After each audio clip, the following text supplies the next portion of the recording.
कड़कड़ाती ठंड में कैसे पढ़ने का बाबू? मुन्ना भाई कैसे पढ़ने का कड़कड़ाती ठंड में? भाई ठंडी है, बहुत ज्यादा ठिठुरन है, क्या करें? तो सर्दियों में एक तो सबसे बड़ी समस्या आलस है, दूसरी सबसे बड़ी समस्या है कि भैया नींद बहुत आती है। और अगर आपके साथ ये समस्या है तो आज आपको इसका समाधान मिलने वाला है, डोंट वरी। तो चलिए जानते हैं कि भैया सर्दी में पढ़ाई कैसे करनी है। ठीक है, तो सबसे पहले वेकअप अर्ली। अब आप कहोगे सर ये क्या सोल्यूशन बता रहे हो? सारा का सारा खेल है बेसिकली आपके शरीर का। आप अपने शरीर को जैसे ढालोगे वो वैसे ढलेगा। और सुबह जल्दी उठने से वाकई में ठंड कम लगती है। जो लेट उठते हैं उनको ठंड ज्यादा लगती है, बात सच है, आप ट्राई करके देखना। एक टॉपर जो होते हैं ना वो सुबह ठंडी में जल्दी उठते हैं क्योंकि उनको पता है कि जो सुबह का टाइम होता है, एक तो सर्दी के दिनों में लोग लेट ही उठते हैं, जो काम दाम शुरू होता है वो लेट ही शुरू होता है। तो इन दैट केस है ना, जो टाइम मिलता है ना सुबह 5 बजे से लेके 8 बजे तक 3 घंटे मिलते हैं जहां पर शांति होती है। जो लोग 4 बजे उठते हैं उनको और जल्दी। तो टॉपर को पता है कि एक तो मैं जल्दी उठूंगा तो मुझे ज्यादा पढ़ने का टाइम मिलेगा, ज्यादा शांत वातावरण का टाइम मिलेगा। समझ में आ गया? दूसरा, ठंडी कम लगेगी। आप उस ठंड से लड़ो। ठंड कहां ज्यादा लगती है? सुबह ज्यादा लगती है और सुबह उठ नहीं पाते हो तो उससे लड़ना शुरू करो। भागोगे तो ठंड ज्यादा लगेगी, लड़ो उससे। मैं सुबह जल्दी उठूंगा, मैं सुबह जल्दी उठूंगा, ठंडे पानी से मुंह धोऊंगा। दूसरा काम क्या करना है? और दूसरा काम ठंडी भगाने के लिए दूसरा सिंपल सा तरीका है। क्या? आपके शरीर को ठंडी क्यों लग रही है उसका कारण समझो। सब कुछ कॉन्ट्रैक्ट है, मतलब क्या ही बताऊं, सिकड़ा हुआ है। आपकी मांसपेशियां, नींद नींद से उठ के आए हो, अंगड़ाई भी आपने नहीं ली है, सब सिकड़ा हुआ है। ठीक है, और कंफर्ट जोन से बाहर कोई मांसपेशियां आना ही नहीं चाहती है, इसी वजह से ठंड उनको ज्यादा महसूस होती है। बेटर है आप सुबह जल्दी उठो, भागो दौड़ो। आप कभी भी फील करके देख लेना, जब आप सुबह सुबह दौड़ के भाग के या एक्सरसाइज करके आते हो आपको ठंड कम लगती है। ये सब लोगों को पता है, हर कोई जानता है। एक तो उससे फायदा क्या होगा? एक तो आपके हाथ पांव हिल डुल जाएंगे, एक्सरसाइज की एक्सरसाइज हो जाएगी, ठंडी की ठंडी कम लगेगी, आप पूरे दिन एक्टिव भी रहोगे, ये इसका सबसे बड़ा फायदा है। तीसरा, use table and chair to study. अब ठंडी लगेगी लेकिन बिस्तर में बैठ के पढ़ने का कोई फायदा नहीं है। ठंडी लगती है फिर भी मैं आप लोगों से कहूंगा कि आप लोग चाहे 4 जोड़ी जुराब पहन लो, ऊपर स्वेटर पहन लो, लेकिन अपने बिस्तर को, अपने बेड को उसी वक्त छोड़ दो।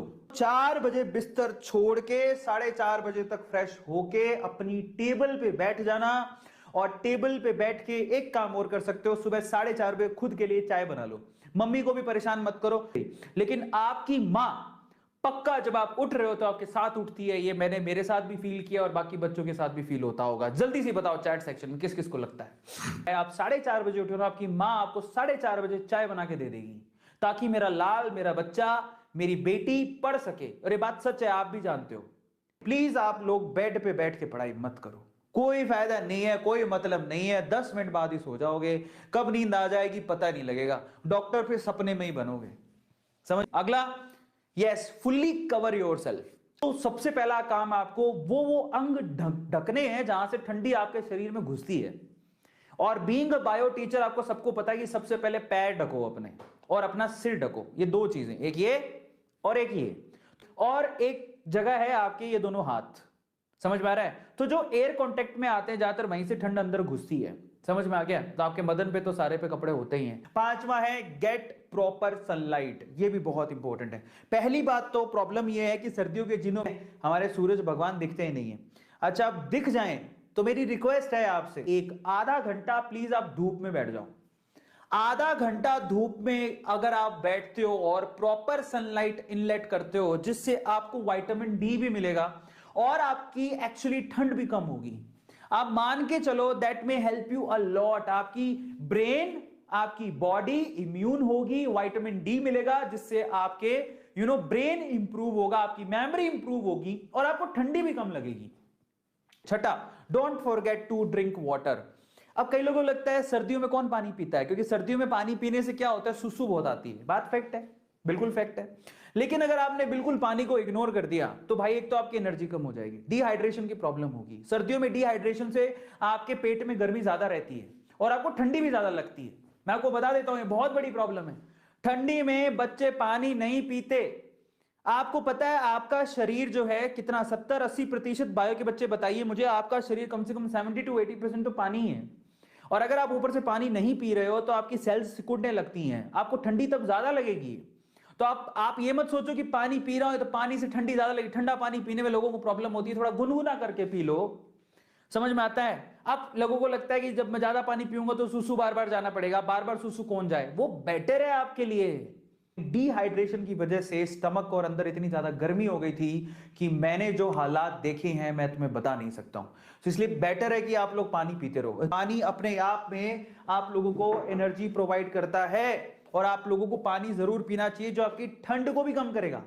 समझ में आ रहा है, जिससे आप आसानी से पढ़ पाओगे, कंसंट्रेशन भी बढ़ाता है। सातवां, consume warm food and beverages. एक और बात बताता हूं, सर्दियों में तो स्पेशली आप ठंडा खाना मत खाओ। एक तो ठंडा खाना खाने से क्या होता है, एक तो ठंडा खाना खाना जल्दी पचता नहीं है वो, दूसरा उससे गैसेस ज्यादा बनती है, पेट में गैस ज्यादा बनती है। समझ में आ गया, गैस बनना, उसको बाहर निकलना बहुत ज्यादा जरूरी, चाहे लड़का हो चाहे लड़की हो, सबके पेट में गैस बनती है। जो तुम खाना खाए हो उससे गैस पक्का बनेगी, समझ में आता है। वो गैस ना ठंडे खाने से ज्यादा बनती है। और एक और बात बताता हूं, ठंडा खाना मत खाओ, गर्म खाना खाओ, और उसमें भी अगर आप सूप कंज्यूम कर सकते हो तो दैट इज रियली गुड। और साथ में जगरी यानी गुड़ जरूर खाया करो भाई साहब, ये बहुत अच्छी चीज है। मैं आपको बताऊं, एक दो चीजें तो ऐसी हैं जो हमारे लिए अमृत है, अमृत। अगर आप खाते हो, कंज्यूम करते हो तो आप बल्ले बल्ले आपकी, आप जिंदगी में बीमार नहीं पड़ोगे। उसमें से एक है शहद। कौन कौन बच्चा है जो हनी खाता है? हनी, इससे बड़ा अमृत शायद कुछ है ही नहीं। जो शहद खाता है, जो हनी प्योर, वैसी बात तो प्योर हनी मिलता नहीं है। आप प्योर हनी अगर मिल रहा है और आप उसको कंज्यूम कर रहे हो तो मैं कहता हूं आपकी जिंदगी में आप शायद एक बहुत अच्छी चीज, इम्यून चीज अपने शरीर में इनलेट कर रहे हो, जो आप एनर्जी का स्रोत है। आठवां, splash water on face to avoid sleep. बार बार आपको नींद आ रही है ऐसे, अब देखो उस नींद को अवॉइड कैसे करें। तो देखो सीधी सीधी बात है, ये ना शुरू शुरू में होता है, शुरू शुरू में होता है, नो डाउट होता है, लेकिन मेरी आपसे रिक्वेस्ट है, शुरू शुरू में हो रहा है, ठीक है, जाओ ठंडे पानी से मुंह धो के आओ। जाओ, जब आपको लग रहा हो ठंडे पानी से मुंह धो, आपकी नींद उड़े, बहुत ज्यादा जरूरी है। स्प्लैश करो वाटर, फेस को वाटर से, अपने आप नींद उड़ जाएगी। 2-3 बार ऐसा करो और एक चाय पियो, आप वैसी फ्रेश फील करोगे। चाय ज्यादा नहीं पीनी चाहिए। Know your peak time. आपको यह भी पता होना चाहिए अपनी बायोलॉजिकल क्लॉक के हिसाब से कि वाकई में कौन सा समय आपकी बॉडी को बहुत फेवर करता है, जिसमें आप बहुत कॉन्सेंट्रेट होके पढ़ते हो।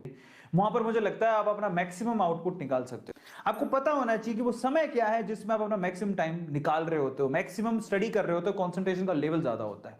यस, और finally always remember your goal. भाई साहब एक बात याद रखो, सबसे इंपॉर्टेंट एक चीज है जो नींद आने नहीं देती, सुबह जल्दी उठाती है, अपनी जिम्मेदारियों को एहसास दिलाती है। वो क्या? जाओ उस चीज को लिखो। कहां पे? अपनी टेबल पे। और जब तुम्हें पता है कि तुम्हारा ये एम है, तुम्हें ये काम करना है, तुम्हें नींद कैसे आ सकती है? वो सर्दी हो चाहे गर्मी हो, चाहे ताव पड़ रहा हो चाहे तड़वा, उठेगा भड़वा। ये क्या था? तो फाइनली मतलब ये है, ओवरऑल आपका एम, आपका लक्ष्य आपको सोने नहीं देगा।